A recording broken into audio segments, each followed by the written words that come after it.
오늘은 마음이란 내용으로 여러분들과 함께 말씀을 나누어 보도록 하겠습니다. 어, 사실 이제는 저도 옛날 같지 않다는 생각을 많이 합니다. 여러분, 저보다 연세 많으신 권사님들 앞에서 참 죄송스러운 말씀이지만 민망한 말씀이 그렇습니다.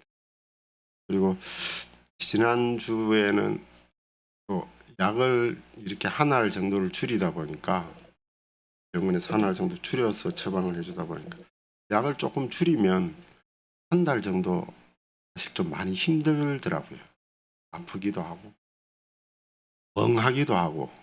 그래서 웬만하면은 제가 이 말씀은 그래도 원고를 안 보고 하고 싶었는데 저희 자신이 없었습니다. 그래서 오늘은 제가 거진 읽다시피 여러분들과 함께 말씀을 나누도록 하겠습니다. 성도님들 중에서도 아마 멜랑콜리아형 우울증이라는 그런 우울증 병명을 아마 한 번쯤들은 다 들어보셨을 겁니다. 이 우울증인 외부 스트레스나 고통 이런 것보다도 나 자신에 의해서, 자신이 가진 요인에 의해서 많이 생긴다고 합니다. 그리고 자살과 아주 연관성이 높은 그거는 우울증 중에 한 형태라고 합니다. 이 우울증은 기분을 조절하는 그런 뇌 전두엽 기능이 저하되고, 그러므로 인해서 자신을 통제하는 능력이 떨어지고, 그리고 부정적인 관점에서 세상을 바라보게 됨으로 인해서 신체적으로는 심한 식욕 감퇴가 있고, 더불어서 체중 감소가 동반되기도 합니다. 그리고 흥분에 관여하는 그런 호르몬이 증가하기 때문에 충동성이 극대화된다고 하기도 합니다. 그런데 이 멜랑콜리아형 우울증이 특히 우리나라 사람들이 다른 나라보다 그 우울증의 비율에 있어서 가장 높은 것, 세계에서 가장 높은 것이 이 멜랑콜리아 우울증이라고 합니다. 그리고 한국 환자가 다른 나라 환자들에 비해서 이 우울증에 걸렸을 때 자살 비율이 타국에 비해서 4배나 높다고 합니다.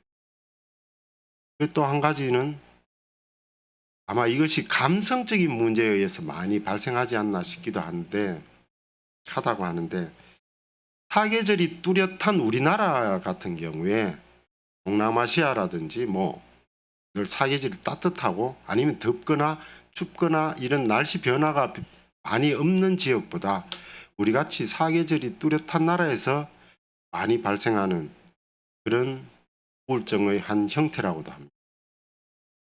그런데 그래서 이 사람들은 이런 우울증이 참 치료가 힘들고 완치도 어렵다고 많이들 생각을 하는데, 근데 정신과 전문의들은 또 그렇지도 않다고 합니다. 정신과 전문의들 입장에서 봤을 때는 실상 가장 잘 치료가 되는 그런 우울증 증상 중에 하나가 이 멜랑콜리아형 우울증이라고 합니다. 그래서 이 어떻게 보면 이 멜랑콜리아형 우울증은 약을 투여하기도 하고 또 시민성 이런 치료를 받기도 하지만, 근데 사실 실상은 본인 마음먹기에 모든 것이 달려있다. 본인 마음먹기에 따라서 증상이 정말 의사들이 깜짝 놀랄 정도로 아주 신속하게 호전될 수도 있는 그런 우울증의 형태이기도 합니다. 그래서 어떻게 보면 늘 우리 성경에서도 많이 그런 말씀들이 나오지만, 마음에서 지면, 마음이 힘들면 모든 것이 힘들게 되고, 마음에서 이기면, 마음을 잘 다스리면 모든 것을 이기고 극복할 수 있다는, 어쩌면 그런 하나의 형태의 질병이 아닐까 싶기도 합니다. 그런 형태를 잘 극단적으로 보여주는 그런 질병이 아닐까 싶기도 합니다. 그래서 성경은 오늘 말씀에서도 그렇지만 마음을 지켜내는 일이 가장 중요하다고 성경은 말씀하고 있습니다.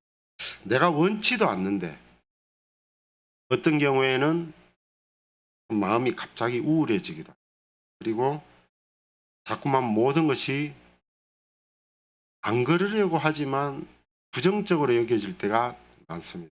세상 만사가 귀찮고 부정적일 때가 있습니다.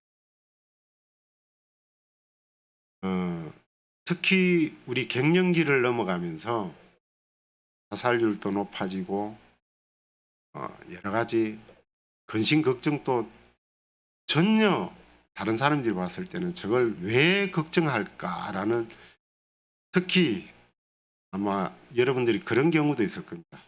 자녀분들이 봤을 때는 엄마, 아빠 저걸 왜 걱정하고 있지라는 생각이 들 정도의 그런 사소한 것들로 인해서 우리가 걱정 근심을 많이 이렇게 그 영역을 확장시킬 때도 있어요. 그리고 전에는 40대, 50대가 되면 낙엽을 밟는 가을 남자들이 많았다고 합니다. 근데 지금은 그게 한 10살 정도 많아져서 이제는 50대, 60대가 되면 가을에 낙엽을 코트를 입고 낙엽을 밟는 그런 남자들이 많아진다고 합니다. 수명은 10년, 15년 정도 더 길어졌는데, 그런데 이 우울증이라든지 여러 가지 근심 걱정은 나이를 이동해서 많아지면 많아질수록 더 커져가는 것을 보게 됩니다.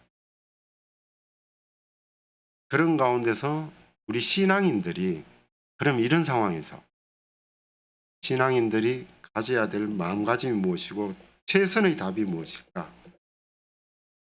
항상 성경에서는 그럽니다. 오늘 성령님께 당신의 마음을 맡겨보십시오. 성경에서는 참 그것이 어려운데 성경에서는 항상 그렇게 답을 내립니다. 그런데 우리가 기도를 하고 예배를 드리고 기도를 하고 찬양을 하고 신앙생활을 하다 보면 사실 그것이 종래에 가서는 그게 가장 확실한 답이란 걸 알게 되지만, 그 과정에서는 우리가 그것이 어떤 경우에는 만사가 귀찮게 되고 힘들어지면 사실 기도하기도 힘들잖아요. 기도하기도 귀찮고 교회에서 예배 드리는 것조차 귀찮아지고 힘들어지고, 그리고 찬양 드림, 찬송가를 드림에 1절을 다 못 넘길 때도 있습니다. 그리고 하나님 앞에 기도 드린다고 엎드려 있을 때 하나님 아버지라는 단어조차도 안 나올 때,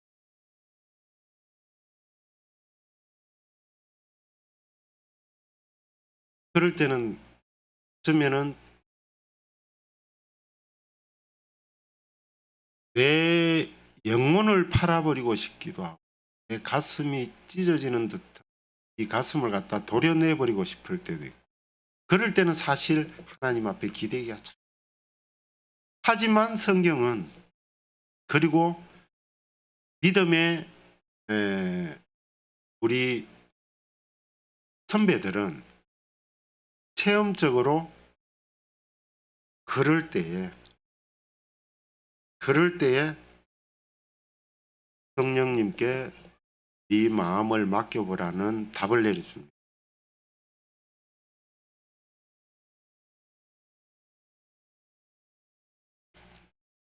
그런데 또 하나의 우리가 사람이기 때문에 제가 한 1년 동안을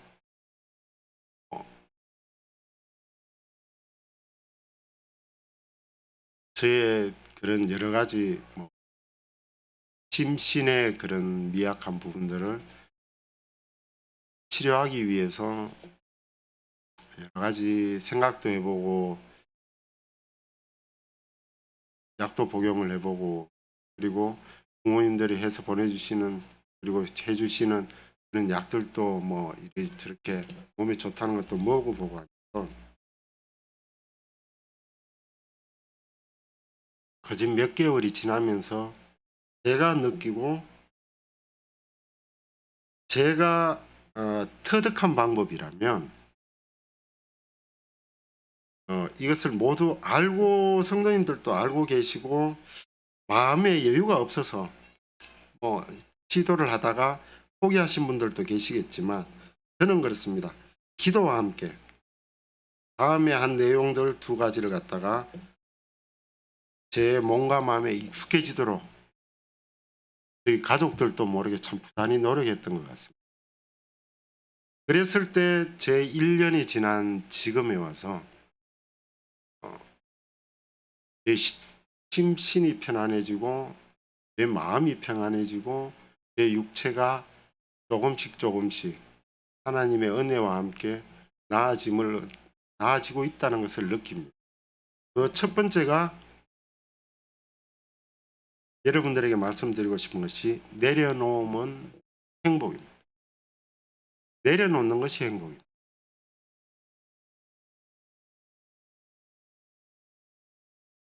저와 여러분들에게 스스로에게 물어보라고 하고 싶습니다. 지금 우리를 괴롭게 하는 것이 있는지, 지금 나를 괴롭게 하는 것이 있는지. 하지만 그러한 모든 괴로움들은, 그런 부분들은 힘들겠지만 이제는 내려놓으면 가벼워지고 자유로워집니다. 그것이 내 부모일지라도, 그것이 내 남편으로 기인한 것일지라도, 그리고 그것이 내 자녀들로 인한 기인한,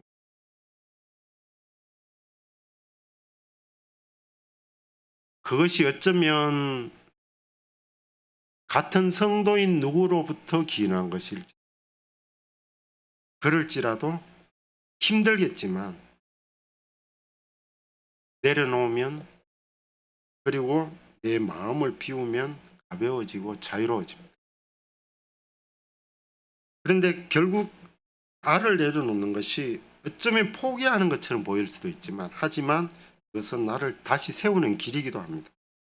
그래서 제가 이 1년 동안 터득한 것은 내 인생에서 가장 행복한 결심은 바로 그 자신에 대한 내려놓음이었습니다. 욕심도 내려놓고 바램도 내려놓고, 그리고 정말 꼭 가지고 하나님 앞에서 꼭 가지고 있었어야 될 소망도 내려놓고, 그러다 보니까 어느 순간부터 조금씩 제가 거울을 봐도 조금씩은 행복을 되찾아가는 그런 내 모습을 발견하게 됩니다. 성경에서의 가난한 자는 여러 의미를 담고 있겠지만 많은 상황과 현실 속에서 나 자신을 내려놓고, 그리고 그 내려놓고 비워놓은 곳에 주님께서 말씀을 담고 은혜를 담으실 수 있다. 비워놓는 공간이 있어야 되지 않을까라는 생각을 합니다. 근심도 내려놓고 걱정도 내려놓고, 그리고 염려나 질투, 질시하는 이러한 것들도 모두 내려놓기를 바랍니다. 저는 이런 것들이 신앙인들이 믿음이 없어서라고 저는 생각하지 않습니다. 믿음이 없어서 근심하고 걱정하고 염려하고 질투하고 질시하고, 아니요, 저는 그렇게 생각합니다. 그것은 어쩌면 아주 큰 믿음이 있다 보니 소망이 커서 그럴 수도 있어요. 바람이 커서 그럴 수도 있어요. 거꾸로. 그리고 또 한편으로는 떨쳐내기 힘든 욕심이나 욕망 같은 것들 때문이라고 생각할 수도 있어요.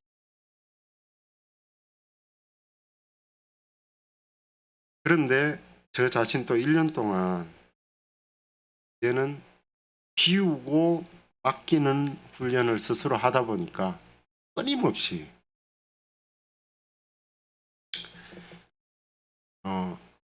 아무리 좋은 부모님이라도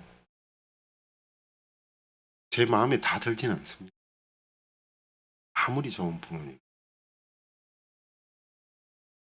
저는 어릴 때도 그랬고 지금도 그렇고 가장 세상에서 존경하는 사람을 꼽으라면은 어느 누구 앞에서든지 저는 아버지를 꼽았어요.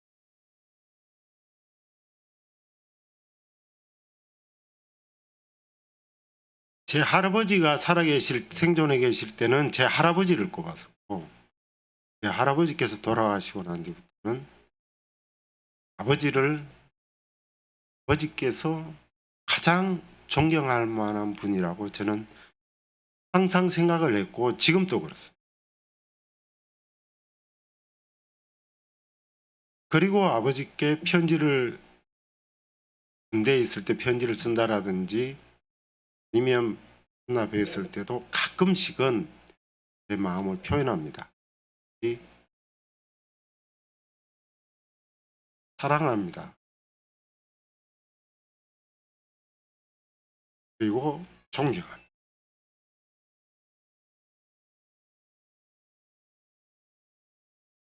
그런데 그런 아버지도 제가 싫어질 때가 있어요. 아버지조차도. 그리고 또 어머니조차도 제가 싫어질 때도 있고 내 아내도 싫어질 때도 있고 내 자식들도 싫어질 때도 있어요. 그게 없다 그러면 인간이 아니겠죠. 사람이 아닐 수도. 근데 하지만 제 바램이라든지 욕심이라든지 이런 것들을 제 스스로 내려놓을 때 그런 걸 비우고 나니까 정말 편합니다. 다 좋습니다. 아버지도 더 좋고 어머니도 더 좋고 아내는 조금 생각해요. 왜냐하면 잔소리가 워낙 많기 때문에. 만났어도 잔소리, 전화했어도 저는 다 알고 있는데 그리고 자식들도 더 좋고 그리고 주위에 있는 사람들도 만나는 사람들도 더 좋아지게 돼요. 친구들도 뭐 선후배들도 다 좋아지게 돼요. 그렇습니다, 여러분. 그냥 한 번쯤은 내려놓고 비워보시길. 그리고 두 번째는 내 편이 있다고 생각하는 거죠. 어떻게 보면 세상을 살아가면서 나를 있는 그대로 믿어주는 누군가 한 사람만 곁에 있어도 아마 무엇이든 할 수 있는 그는 용기가 다시 생겨날 수도 있어요.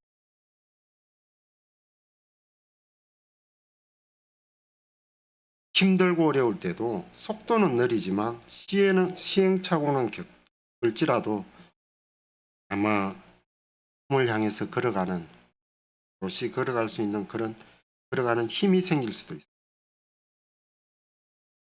그리고 성도님들에게도 그리고 저 자신에게도 나 자신을 믿어주고 내 편이 되어주는 그런 한 사람이 아마 우리들의 인생 속에서는 꼭 한 사람은 있었을 것입니다.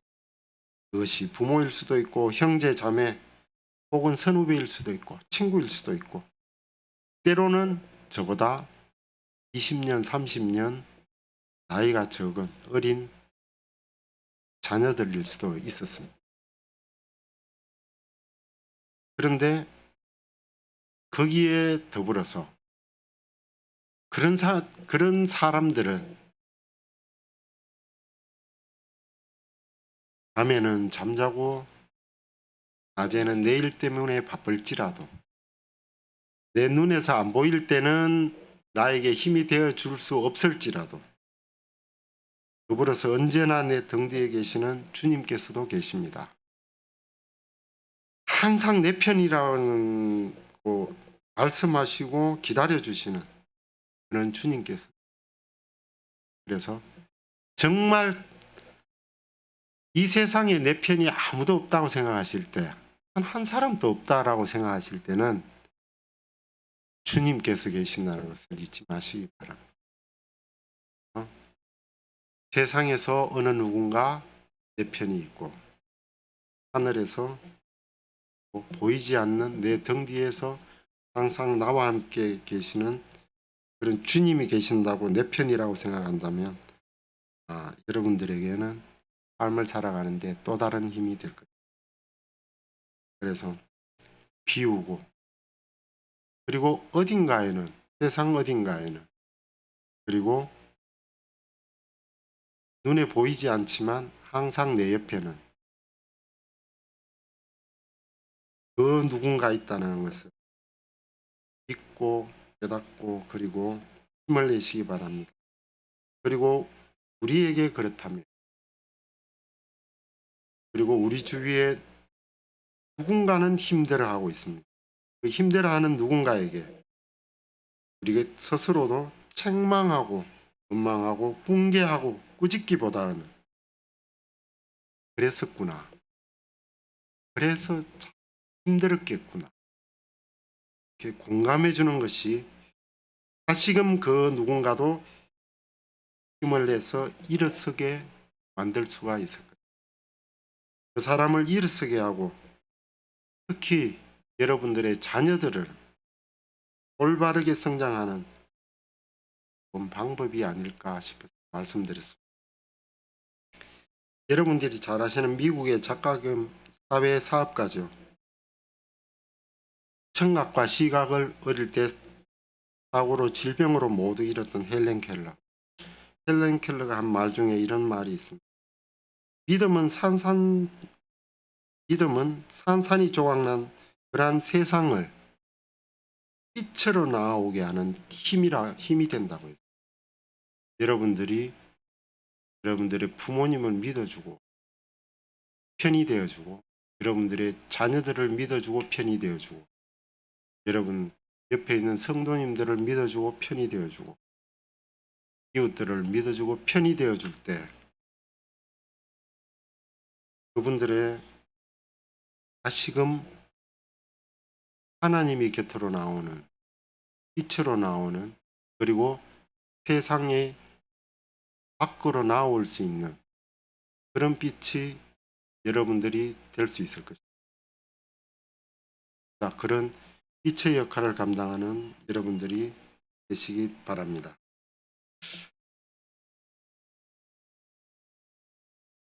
오늘 그 중에서 말씀을 제가 많은 살을 붙이려고 했는데 벌써 집사람이 벌써 쳐다보고 있기 때문에 말씀을 한 두 군데만 찾아보고 마치도록. 이 말씀들이 여러분들에게 늘 위안이 되고 힘이 되었으면 좋겠습니다. 구약성경 927면입니다. 잠언 15장 13절 말씀입니다.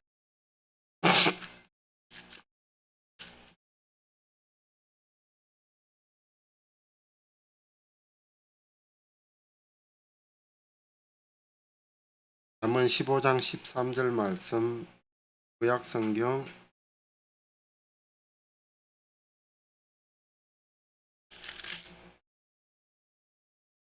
927면입니다. 같이 보시겠습니다.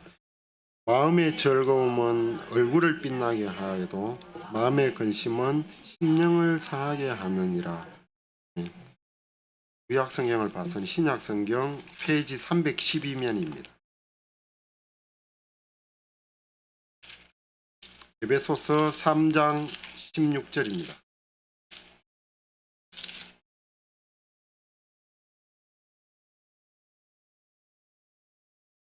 에베소서 3장 16절 같이 보시겠습니다. 그의 영광의 풍성함을 따라 그의 성령으로 말미암아 너희 속 사람을 능령으로 강건하게 하시오며. 아멘. 예. 마지막으로 하나 당부드리고 싶은 것은, 그리고 당부드린다기보다 요즘 제가 제 스스로에게 하고 있는 체면이 있습니다. 오늘의 나는 내일의 나보다 어쨌든 젊다. 오늘의 나는 내일의 1시간 뒤의 나보다 어쨌든 젊다. 이 생각을 자꾸 하다 보니까, 속으로 되뇌이다 보니까 조금은 희망의 파도가 생기기 시작합니다. 물결이 밀려오기 시작합니다. 그래서 여러분들에게도 말씀드리고 싶습니다. 여러분들의 오늘은 여러분들의 내일보다 점수입니다. 다 같이 늘 승리하는 여러분들이 되시기를 바랍니다.